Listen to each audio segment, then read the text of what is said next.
Hey guys, welcome to my YouTube channel study shift with Kriti 2 and ये video उन सभी students के लिए है यार जो इंपॉर्टेंट क्वेश्चन की तलाश में यूट्यूब पे निकले हैं या फिर फेसबुक पे निकले थे या इंस्टाग्राम पे, इसमें इंपॉर्टेंट क्वेश्चन जो है वो देख लें। पहली बात तो ये, अगर आप इंपॉर्टेंट क्वेश्चंस के लिए वीडियो ढूंढ रहे हैं देन आप बहुत बड़ी गलती कर रहे हैं। मैं आपको इसमें फैक्चुअली बताऊंगी दैट किस तरह के स्टूडेंट्स इंपॉर्टेंट क्वेश्चंस के लिए ढूंढते हैं, क्या इंपॉर्टेंट क्वेश्चंस याद करना is going to be good for you and everything. So let's get started with our today's video. Yesterday only I received one of the message on to my WhatsApp and एक student ने बोला है help please.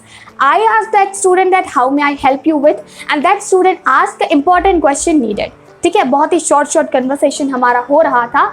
I asked that sorry it's not available and that student said what? Then why am I here? I am here to help. I am here to help by you and you are refusing it। तो पहली बात तो ये important question नाम का जो concept है ना वो बहुत ही बकवास है। You know my mother is actually a teacher and a UP, ठीक है, तो अभी यूपी का तो नाम बदनाम है फिलहाल।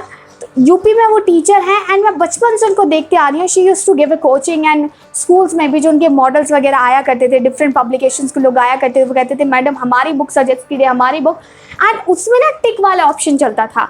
I hated this the most seriously. Like ये क्या है कॉन्सेप्ट?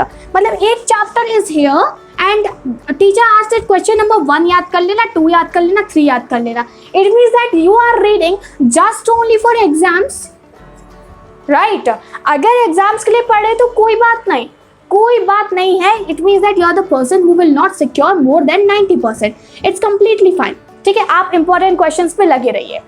बात ये आती है जब आप 90 से ऊपर आपको स्कोर करना है, ठीक है, और आपको चाहिए है टॉप का college and you are looking for कि यार हमें इंपॉर्टेंट क्वेश्चंस मिल जाए ताकि हम अपने एग्जाम्स में अच्छा कर ले, तो भैया आपके लिए नहीं है। आप लोग हैं पढ़ने वाले लोग, आपको पढ़ना है तो आपको इंपॉर्टेंट क्वेश्चंस पे नहीं टिका रहना होगा।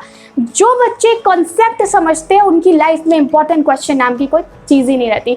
लाइफ में कभी भी आपको लगता है कि यार आपको एक चैप्टर के लिए मुझसे क्वेश्चन चाहिए है, do comment onto my channel and say that ma'am दीदी I want practice question, do not say important question, क्योंकि important question नाम का कोई concept नहीं होता। I believe into this concept just before 15 days of examination। Exam और वो भी फाइनल एग्जाम के 15 दिन पहले मैं इस कॉन्सेप्ट में बिलीव करती हूँ, क्योंकि मुझे पता है उस वक्त कोई नया टॉपिक छूना is like going to be, आप सारी दुनिया की सैर करने वाले हो दिमाग आपका। इसलिए बेहतर है फोकस ऑन कंटेंट। आप किसी भी स्ट्रीम से हो, ठीक है, हो सकता है आप साइंस स्ट्रीम के स्टूडेंट हो, कॉमर्स के हो या फिर ह्यूमैनिटीज़ के हो, HCH, ठीक है, साइंस कॉमर्स या फिर ह्यूमैनिटीज़ किसी भी स्ट्रीम के हो, अगर आपने कॉन्सेप्ट समझा है तो आप इंपॉर्टेंट क्वेश्चन आसानी से कर लेंगे। Let me give you one of the example. You are looking for Harappan civilisation question, ठीक है, ये चैप्टर है ब्रिक्स बीट्स एंड बोन्स, तो या ब्रिक्स बीट्स एंड बोन्स। इस चैप्टर में है एक question that is related to कि कनिंगम जो है वो उसकी क्या गलती थी, what mistake did Cunningham made. अब ये वाले क्वेश्चन में, अच्छा मैं मुझे लिख देने दो ये, what mistake did Cunningham made, ठीक है, ये है हमारा सवाल। अब इसमें देखो, एक वो बच्चा जो कॉन्सेप्ट में बिलीव करता है एंड एक वो बच्चा जो इंपॉर्टेंट क्वेश्चन में बिलीव करता है। इंपॉर्टेंट क्वेश्चन वाले बच्चे ने ये पढ़ा था, ठीक है, और इंपॉर्टेंट क्वेश्चन उसने पढ़ा था चूंकि, तो उसको इसका आंसर 101% पता है क्योंकि उसने इसको पढ़ा था, याद भी किया था। जिस बच्चे ने कॉन्सेप्ट पढ़ा था उसको भी आता है। But what about if I से दैट कि इस क्वेश्चन को उन्होंने ट्विस्ट एंड टर्न कर दिया, ठीक है, मतलब इसको वो अलग तरीके से प्रेजेंट कर देते हैं।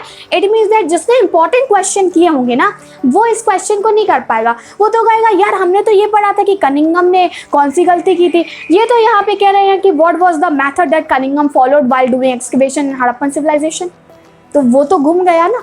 कॉन्सेप्ट पढ़ने वाले को पता है कि स्टोरी क्या है, उसको ये पता है कनिंगम ने गलती क्या की थी, उसे पता है सील्स उसको जो है मिली थी तो उसने गलत टाइम पीरियड में जो है उनको रखा था and then was trying to analyse the thing.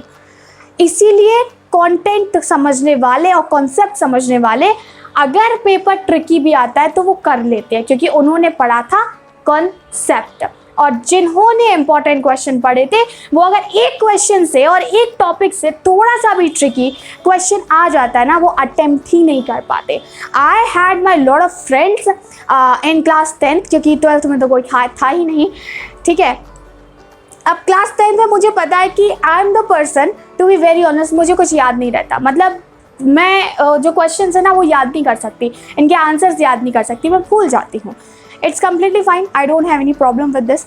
Examination room के बाहर जो डिस्कशन होता है, आपको पता है जब भी आप एग्जाम देने जाते हो, एग्जामिनेशन रूम के बाहर जो आपके फ्रेंड्स डिस्कस करते हैं, तो उस दौरान ये होता है, अरे इसकी तो प्रिपरेशन हो गई है, बता नहीं रहे हैं भाई साहब, इनका तो हो गया, टॉपर है भाई, ये तो टॉपर है क्लास के।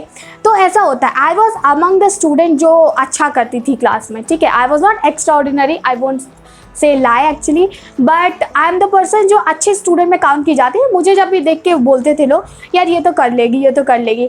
अब मुझसे अगर कोई भी एक सवाल भी पूछे ना एग्जामिनेशन के रूम के बाहर, यार इसका क्या है, आई एम लाइक, मैं कभी आंसर दे ही नहीं पाती थी उसका, कभी नहीं दे पाती थी। क्यों? क्योंकि मैंने उसको ना थ्योरेटिकली नहीं पढ़ा था, कभी भी नहीं पढ़ा था, मुझे याद भी नहीं होता था, मुझे वो बुकिश लैंग्वेज नहीं याद होती, आज भी नहीं होती। आज भी हमारे सेमेस्टर चलते हैं ना, तो I can not write in the language जिस तरीके से किताब में दिया गया। I have to write in to my own language and I can do it perfectly. So important question वालों की लैंग्वेज से अगर वो थोड़ा सा ग्रिप खो दे ना, तो वो नहीं लिख पाते आंसर अपना। इसीलिए कंटेंट समझो, कॉन्सेप्ट क्लियर करो and then go for a practice question. देखो यार, 10 सैम्पल पेपर लगाने से कुछ नहीं होने वाला, एक ही सैम्पल पेपर को लगा लो एंड उसके डिफरेंट क्वेश्चंस जो है वो ट्राई करो। डिफरेंट क्वेश्चंस ट्राई करने से आपकी जो माइंड सेटअप है फॉर ए पर्टिकुलर टॉपिक वो बन जाएगा। और मैंने CBSE का सैम्पल पेपर क्लास 10th में लगाया था, 12th में भी यूज़ किया है, बट बिल्कुल लास्ट टाइम पे। एंड आई रियलाइज है कि चैप्टर 1 करते करते 2 करते करते, मतलब 2012 से 2019 के पेपर थे उसमें, sorry I did it in 2019। तो इतना के पेपर थे सारे, और मैंने देखा यार हड़प्पन सिविलाइजेशन बार बार यही टॉपिक आ रहा है, यही क्वेश्चन आ रहा है। तो जब आप बार बार एक ही चीज़ को करोगे, you will get to know कि यार इस तरह का क्वेश्चन वो रिपीट करते हैं।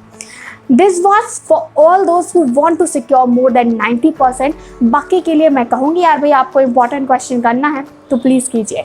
ये इस शब्द से नफरत मुझे बचपन से ही हो गई थी, जब से मेरी मदर जो है वो स्कूल में पढ़ाती है। उनके स्कूल में ये सिस्टम चलता था। इनफैक्ट मुझे ऐसा लगता है यूपी बोर्ड में ये चलता है, ठीक है, मुझे ऐसा लगता है, ठीक है, हो सकता है मैं गलत हूँ इस मामले में। यूपी बोर्ड में ज़्यादातर, हमारे एरिया में तो ज़्यादातर यही है कि टीचर जो है वो इंपॉर्टेंट क्वेश्चंस बता देते हैं। And I asked my mother to please change the system, please don't do it, but she used to say that कि बच्चे को कुछ नहीं आता, मतलब कुछ भी नहीं आता है। So that's the another case. And अगर आप ज़्यादा सिक्योर करना चाहते हो, इतनी छोटी सी चीज़ पे जो है अपनी नज़र मत गड़ाओ, थोड़ा सा बड़ा सोचो, बड़ा करो, थोड़ी ज़्यादा मेहनत करो। बाकी जो भी हेल्प चाहिए होगी, I am here to help you guys. Make sure hit the like button, share this video and subscribe study shift with Kriti two, क्योंकि I decided to make video on honest talk because उसमें I can relate with you guys. Thanks for watching this, मिलेंगे हमारे अगले video में।